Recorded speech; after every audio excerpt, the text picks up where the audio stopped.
পঞ্চম শ্রেণীর মাদ্রাসার ছাত্র খালপাড় থেকে উদ্ধার করা হয়েছে। জানা যায়, বরিশালের হিজড়া উপজেলার গৌরবদী ইউনিয়নের চর বিশ্বর গ্রামের আনিস রাড়ির ছেলে আরিফ বৃহস্পতিবার রাত 7টার দিকে বাড়ির অন্য ঘরে যায়। অনেক রাত পর্যন্ত ঘরে না আসলে বিভিন্ন স্থানে খোঁজাখুঁজি করেও কোথাও পাওয়া যায়নি। পরে সকাল 8টার দিকে বাড়ির পার্শ্ববর্তী খালে আরিফের হত্যার লাশ খুঁজে পাওয়া যায়।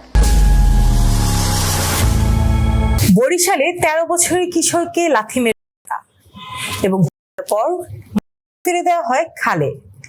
এই কাণ্ডটি কেন ঘটেছে এবং কিভাবে ঘটলো সেটি আমরা জানবো মাহবুব আলম থেকে, এবং আপনাদের সাথে রয়েছে আমি স্নিগ্ধা আখি। জি মাহবুব আলম।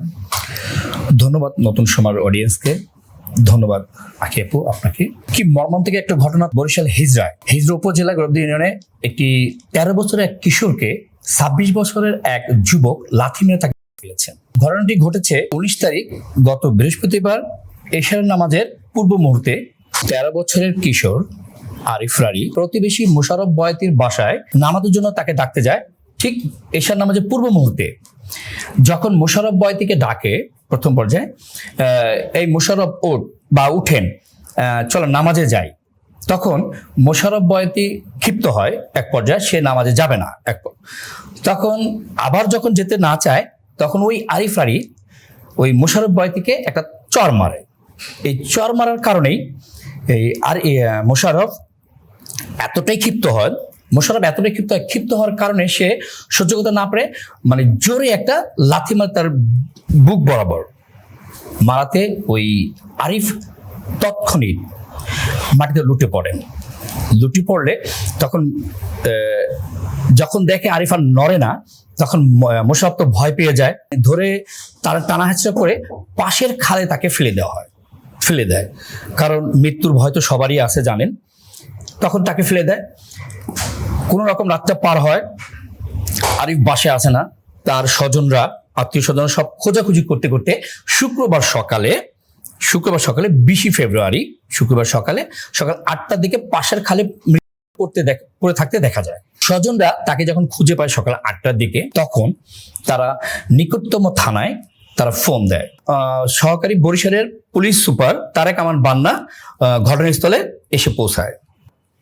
পরে আরিফের দেহটি উদ্ধার করে এরই মাঝে সন্দেহভাজন হিসেবে মোশাররফ বয়াতিকে আটক করার পরে এলাকাবাসী যখন তাকে চাপ প্রয়োগ করে জিজ্ঞাসা করে এই ঘটনা কে ঘটিয়েছে, তখন সে স্বীকারোক্তিতে বলে এই ঘটনা আমি ঘটিয়েছি, নিজের স্বীকারোক্তিতে।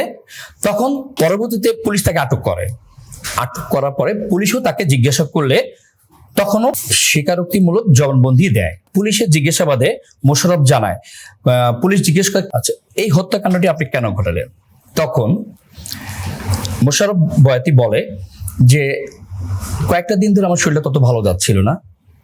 কালকে ইফতারি করার পর 20 রমজান বা কালকে 20 ফেব্রুয়ারিতে ইফতারি করার পর আমি বাসায় ছিলাম। তখন আরিফ এসে যখন আমাকে বললো নামাজের জন্য বললো, তখন আমি যেতে চাইনি, আগ্রহ প্রকাশ করি নাই।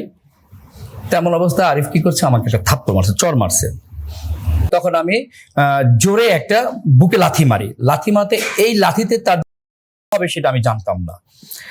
তখন আমি যখন আমি ভয় পেয়ে যাই, এক পর্যায়ে ভয় পেয়ে যাই, আমি আর কি করব, তখন টেনে হেঁচড়ে তাকে পাশের খালে ফেলে দিয়ে আসি। পরবর্তীতে পুলিশ দেহটি উদ্ধার করে ময়নাতদন্তের জন্য মর্গে পাঠিয়ে দেয়। আরিফকে থানা হেফাজতে নিয়ে যায় এবং তার মাকেও জিজ্ঞাসাবাদের জন্য থানা হেফাজতে নিয়ে যাওয়া হয়। আচ্ছা, এ ব্যাপারে কি এখন পর্যন্ত কোনো মামলা হয়েছে? এখনো পর্যন্ত কোনো মামলা হয়নি, তবে তাদেরকে মূলত গ্রেফতার দেখানো হয়েছে। আরিফের পরিবারের সাথে কথা বলে মামলা প্রক্রিয়াধীন রয়েছে। জি, ধন্যবাদ মাহবুব আলম।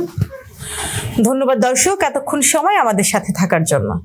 তো পরবর্তীতে এই ঘটনাটি কোন দিকে যায় সেটি আমরা জেনে অবশ্যই আপনাদেরকে আবার আপডেট দিব। ততদিন পর্যন্ত ভালো থাকুন। আল্লাহ হাফেজ। ধন্যবাদ।